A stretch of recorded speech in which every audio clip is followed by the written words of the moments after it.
মাওলানা Jalaluddin Rumi রহমতুল্লাহ আলাইহির কবরকে আল্লাহ নূরে পরিপূর্ণ করেন। তার মতো মাওলার ভালোবাসার আগুনওয়ালা আত্মা জীবন আমাদেরকে নসিব করেন।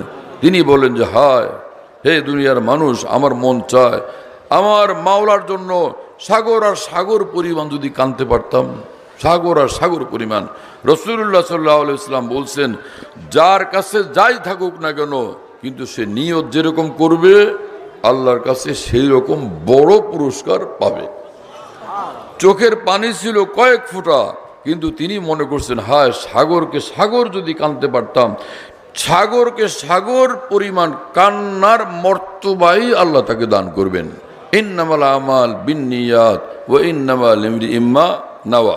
হাদিস এটা আমরা পড়ি কোন রকম তরজমা, আর বুখারী শরীফ পড়ার সময় এটার কয়েকদিন একটু তাকরির এই, কিন্তু এটার গভীর হাকিকত পর্যন্ত পৌঁছলে কাজ হয়ে যেত। কথা বুঝতেছেন আমার প্রিয় বন্ধুরা?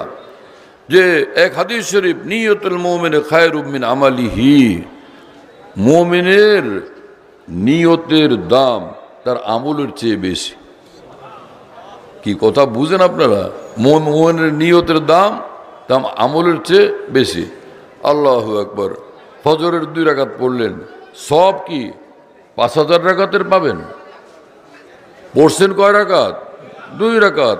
তো সব কয় রাকাতের পাবেন? 2 রাকাতের না। হ্যাঁ, সকাল থেকে নিয়ে কাজ করছেন সন্ধ্যা পর্যন্ত, দিন গেল একটা, সব পাবেন কি 100 দিনের? পুরস্কার মানে পারিশ্রমিক পাবেন কি 100 দিনের? একদিন আপনি খাটনি খাটছেন কোম্পানির, একদিনের পরিশ্রমের টাকা পাবেন। কথা বুঝেন নাই? কিন্তু দিল যদি দিল বনে, দিল যদি মাওলা ওয়ালা হয়, কোনো আল্লাহ ওয়ালার সোহবতিকে দিলকে মানুষ মাওলার দেওয়ানা বানাইতে পারে। সে যখন এক সেজদা করে, তো এক সেজদার মধ্যে তার হৃদয় কাঁদতে থাকে, আহা এই একটা মাথা, এই একটা মাথা, এক মাথা দিয়ে কয়টা সেজদা করতে পারবো? যদি কোটি কোটি মাথা থাকতো, হ্যাঁ হে প্রিয়, কোটি কোটি মাথা দিয়া তোমাকে আমি সেজদা করতাম, একটা মাথা দিয়ে কয়টা সেজদা করতে পারে? ওই বান্দা যে সেজদায় দিল নিয়ে পড়ছে, হ্যাঁ যদি কোটি কোটি মাথা থাকতো, আল্লাহর কসম এক সেজদাতে কোটি কোটি মাথা দিয়ে সেজদা করার মর্তবাই তার নসিব হবে। সেজদা করছে বেচারা, ঘরওয়ালা সংসারওয়ালা, 2 রাকাত পড়ে একটু পরে বাজারে যাওয়া লাগবে, বাজার করা লাগবে, মাছ তরকারি গোশত আনা লাগবে, হলুদ মরিচ আনা লাগবে, দায়িত্ব। কি কথা বুঝেন নাই? মনসুর হাল্লাজ বিয়ে করছিলেন না। কি কথা বুঝতেছেন? মনসুর হাল্লাজের বউ বাচ্চা ছিল না। একদমই আল্লাহর দিকে পূর্ণ ধ্যান সর্বক্ষণ থাকতো, তো ভিতরটা খালি গরম হইতে থাকতো ইশকেলায়ের আগুনে। কথা বুঝেন নাই? ওরা নিজেকে সামাল দিতে পারেন নাই, বেসামাল হয়ে যা হওয়ার তো হয়েছে। জুনায়েদ বাগদাদির ফতোয়া বাস্তবায়ন হয়েছে, মনসুর হাল্লাজ দুনিয়ার থেকে চলে গেছেন। কি কথা বুঝতেছেন প্রিয় বন্ধুরা? তো আল্লাহ পাক এটা চান যে ঘর সংসারও করো, দুনিয়ার কাজকর্ম করো, স্বাভাবিক থাকো, এর মধ্যে আমাকে ডাকো।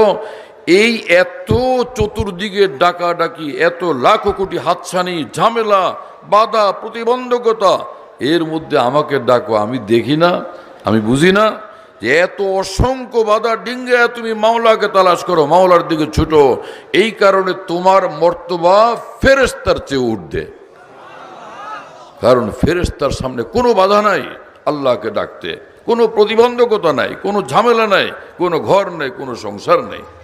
এজন্য তুমি হাজারো লাখ কোটি বাধার পৃথিবীতে আমি মাওলাকে ডাকো, আমার সামনে সেজদা করো, আমার হুকুম মোতাবেক চলো, হক মোতাবেক চলো, তো তোমার মর্তবা ফেরেশতার চেয়েও উঠতে। কথা বুঝতেছেন? তো বান্দা সেজদায় পড়ছে, হায় তো অল্প একটু সময়, লম্বা সময় তো সেজদা করা যাবে না, কিন্তু হে আল্লাহ যদি এমনটা হইতো আমার তৌফিক আর কপাল, আমার ভাগ্য আর সুযোগ যে এক সেজদা করতাম, 1,00,000 বছর সেজদায় পড়ে থাকতাম, আল্লাহর কসম এক সেজদার দ্বারা 1,00,000 বছর সেজদায় পড়ে থাকার মর্তবা আল্লাহ তাকে নসিব করবেন। কথা বুঝতেছেন প্রিয় বন্ধুরা? নিয়তুল মুমিনে খায়রুম মিন আমালিহি। হ্যাঁ, এগুলো বললে টললে পরে জানি না কে কি বলে, কি হালত হয়, কিন্তু একটা বড় সুবিধা হলো কি, আমাদের আলেম উলামারা যখন আমাদের বড়দের রেফারেন্স শুনেন তখন চুপ হয়ে যান যে ভাই এখন আর কথা বলার সুযোগ নেই। যেটা রেফারেন্স শোনায় সেটা হলো যে বুখারী শরীফের ব্যাখ্যা গ্রন্থ উমদাতুল কারিতে ইমাম বদরুদ্দিন আইনি রহমতুল্লাহ লিখছেন, মুসলমান জান্নাতে যাবে 70 বছর আমলের বরকতে, এটার পুরস্কার স্বরূপ 70 বছর জান্নাতে থাকবে। কথা বুঝেন নাই? কাজ যে কয়দিন, পুরস্কার সে কয়েকদিনের। হ্যাঁ, যদি 1 মাস চাকরি করে থাকেন 1 মাসের বেতন নেন, 1000 মাসের বেতন কে দিবে আপনাকে? তো বয়স 70 বছর ইবাদত করছেন, 70 বছরের জান্নাত ভোগ করে বের হয়ে যান। বলে হুজুর 70 বছর কেন? 70 বছরে অল্প স্বল্প ইবাদত করছি নাকি? অনেক করছি না। কি ইবাদত করছেন 70 বছরে? কথা বুঝতেছেন ভাইয়েরা? না, যত বড় ইবাদত করে থাকেন জান্নাতে যে এক এক দিন থাকছেন, এক দিনে জান্নাতে এই পরিমাণ নেয়ামত ভোগ করে বান্দা 70,000 বছরের চেয়েও বেশি একদিনে জালেম আল্লাহ নেয়ামত ভোগ করে ফেলে। এটারে লম্বা করে ব্যাখ্যা করে বুঝাইতে যাব না, তাহলে লম্বা হবে। কথা বুঝতেছেন আমার? এত নেয়ামত ভোগ করে একদিনে 70,000 কোটি বছরের নেয়ামত সব সে হজম করে ফেলে। তো তাহলে এরপরে তো একদিন পরে জান্নাত থেকে বের হওয়ার কথা। সেখানে না হয় 70 বছরের ইবাদতের কারণে 70 বছর বয়সী মুসলমানকে আল্লাহ পাক না হয় যে 70 বছরই থাকতে দিলেন, যা 70 বছর থাক, তারপরে বের হওয়া লাগবে না। কিন্তু ইমাম বদরুদ্দিন আইনি রহমতুল্লাহ লিখছেন, এক মহান বুজুর্গ ব্যাখ্যা করে বলেন, 70 বছরের আমলের উসিলায় আল্লাহ ওকে 70 বছর জান্নাতে থাকতে দিবেন। এরপরে তো কি হবে, যে বন্দার অন্তরে এটা নিয়ত ছিল যে আল্লাহ যদি আমাকে অনন্তকাল এইভাবে জিন্দা রাখেন, অনন্তকাল আমি আপনাকে খুঁজবো, আপনার বন্দেগি করব, আপনার হয়ে থাকবো। নেই হো কিসি কা তো কেউ হো কিসি কা, উনি কা হুয়া যা রাহা হো। আমি আর কারো না, আমি শুধুই আপনার হয়ে আছি, আপনার হয়ে থাকবো, আপনার হয়ে আপনার কাছে আসবো। কথা বুঝেন নাই? ওই যে ওর নিয়ত ছিল 70 বছর টছর না, 70,000 বছর না, অনন্তকাল আল্লাহর জন্য উৎসর্গিত হয়ে থাকা। তো 70 বছরের আমলের বরকতে জান্নাতে প্রবেশ করবে, জান্নাতে থাকবে 70 বছর, নিয়তের কারণে অনন্তকাল জান্নাতে থাকবে। নিয়তুল মুমিনে খায়রুম মিন আমালিহি। কথা বুঝতেছেন প্রিয় বন্ধুরা? কি বলবো মিয়া, নামাজ পড়ি প্রিয় বন্ধুরা, হ্যাঁ, আরে সেজদা ভাই কি মামলা সেটা, যে এক সেজদা আল্লাহর সামনে আল্লাহ পাকের সামনে করে, এক সেজদাতে আল্লাহর কসম তখতে সুলাইমানি থেকে বড় সম্পদ আল্লাহ পাক তাকে নসিব করে দেন এক এক সেজদার মধ্যে। বাসা সিসা লেইমানা মুহাক্কাক শুদ বাখাকানি একদম বা খুদা বুদান বেয়াজ মুলকে সুলাইমানি।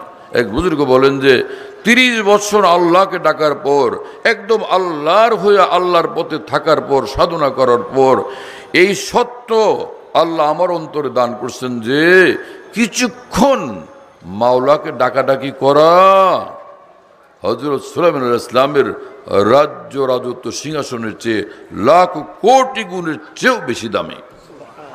সেই মুসলমান আমরা আল্লাহর বন্দেগী করবো সারা জীবন ইনশাআল্লাহ, গুনাহ থেকে বাঁচবো ইনশাআল্লাহ তাআলা। আল্লাহর কথা শুনবো নাকি শয়তানের কথা শুনবো? আল্লাহর কথা শুনবো না নফসের গোলামি করব? আল্লাহ আমাদের কবুল করেন। কথা বুঝতেছেন ভাইয়েরা? ইয়ারফাইল্লাহুল্লাযিনা আমানু। আরে মিয়া কিছু সময় বের করে জিকির আজকারও করি মাঝে মধ্যে। হ্যাঁ, আল্লাহর জিকির কি সে মজা, আহা আশ্চর্য। মাওলানা জালালউদ্দিন রুমি রহমতুল্লাহ আলাইহি বলেন যে আমার ভাই মুসলমান এক কাজ কর, আল্লাহ আল্লাহ জিকির শুরু করে দে। আল্লাহ আল্লাহ গো বেরো তা সকফে আরশ পেশে মেরা যে তু গর্দত চরখে ফর্শ। মুসলমান তুমি যদি আল্লাহর নামের জিকির শুরু করো, এই আল্লাহর নামের জিকির তোমাকে জমিন থেকে উড়ে নিয়ে আরশের ঊর্ধ্বে আল্লাহ আরশের মালিক আল্লাহ পর্যন্ত পৌঁছে দিবে। জিকির এত দামি এবং এত মূল্যবান। প্রতিদিন একটা সময় বের করি, আর না পারি অন্তত 100 বার লা ইলাহা ইল্লাল্লাহ জিকির তো করি। এটা কি পারা যাবে না? 100 বার আল্লাহ লা ইলাহা ইল্লাল্লাহ জিকির করা যাবে না? রাসূলুল্লাহ সাল্লাল্লাহু আলাইহি ওয়াসাল্লাম যা বলেন, হক বলেন, সত্য বলেন, পুরাটা নূর এবং জান্নাতের রাস্তা। আল্লাহ রসুল সাল্লাল্লাহু আলাইহি ওয়াসাল্লাম বলছেন, যেই মুসলমান প্রতিদিন 100 বার করে লা ইলাহা ইল্লাল্লাহ জিকির করবে, কিয়ামতের দিন হাসরের ময়দানে যখন আসবে, এই কালেমার নূরে তার চেহারা পূর্ণিমার চাঁদের মতো ঝলমল করতে থাকবে। মাওলানা রশিদ আহমদ গঙ্গুহির কথা বলতেছিলাম, তিনি জিকির করতেন। হাকিমুল উম্মত থানভী রহমাতুল্লাহর খলিফা খাজা আজুল হাসান মরজুব জিকির করতেন আর জিকিরের মাঝখানে বলতেন যে আজা মেরি আঁখু মে সামা যা মেরে দিল মে। হে প্রিয়, আপনারে খুঁজি, কোথায় আপনি? দুই চোখে আসন নেন, হৃদয়ে আপনি আসন নেন। আল্লাহকে বলতেন তিনি, খাজা আজুল হাসান মরজুব। আহা কি ভাষা! আজা মেরি আঁখু মে সামা যা মেরে দিল মে। মাওলানা গঙ্গুহি রহমতুল্লাহ আলাইহি যখন জিকির করতেন, জিকিরের মধ্যে মাঝখানে বলতেন, হে প্রিয়, কোথায় আপনি? বেহেজা বানা দরা আজদারে কা শানায়েমা কে কাছে নেস বাজুজ ইয়াদ দুদর খানায়েমা। হে প্রিয়, সব পর্দা ছিন্ন ভিন্ন করে এই হৃদয়ে আসন গ্রহণ করেন। কোনো পর্দা আমি বরদাস্ত করতে পারবো না। বেহেজা বানা দরা আজদারে কা শানায়েমা, এই হৃদয়ের ঘরে আপনি সব পর্দা ছিন্ন করে আপনি আসন গ্রহণ করেন। শুনতেছেন প্রিয় বন্ধুরা? কে কাছে নেস বজুজ ইয়াদ তুদর খানায়েমা, এই হৃদয়ে আপনাকে পাওয়ার কামনা বাসনা আর আপনার স্মরণ আর আপনার অপেক্ষা ছাড়া আর কিছুই নাই এই হৃদয়ে। দিল মেরা হো যায় এক ময়দানে হু, তু হি তু হো, তু হি তু হো, তু হি তু। হৃদয়টা শুধু আপনার, শুধুই আপনার। এই হৃদয় শুধুই আপনি এবং শুধুই আপনি, আর কেউ না, আর কিছুই না। ইয়ারফাইল্লাহুল্লাযীনা আমানু, হ্যাঁ, আল্লাহ পাক বলেন যে ঈমান যার, আমি তাকে অনেক ঊর্ধ্বে উঠাই। এরপরে ওয়াল্লাযীনা উতুল ইলমা দারাজাত, আর যারা ঈমানের সঙ্গে এলেমওয়ালা উলামায়ে দ্বীন, আল্লাহ পাক বলেন যে তাদের তো বেশুমার মর্তবা। কথা বুঝতেছেন প্রিয় বন্ধুরা? কোরআনকে আমরা বিশ্বাস করি কিনা মুসলমানেরা? তাহলে মুসলমানের জন্য, ঈমানওয়ালার জন্য বড় মর্যাদা, কিন্তু তার সঙ্গে যারা খাঁটি আলেমে দ্বীন আল্লাহওয়ালা, সে আলেমে দ্বীনের মর্তবা বেশুমার। উম্মত তখন হকের উপর আসবে, হেদায়েতের উপর আসবে, সিরাতুল মুস্তাকিমের উপর আসবে, একদম জান্নাতুল ফেরদাউসের পথে আসবে, যখন উম্মত উলামায়ে দ্বীনকে জীবনের রাহবর এবং দিশারির রূপে গ্রহণ করতে পারবে। আল্লাহ সেই তৌফিক আমাদের সকলকে দান করেন।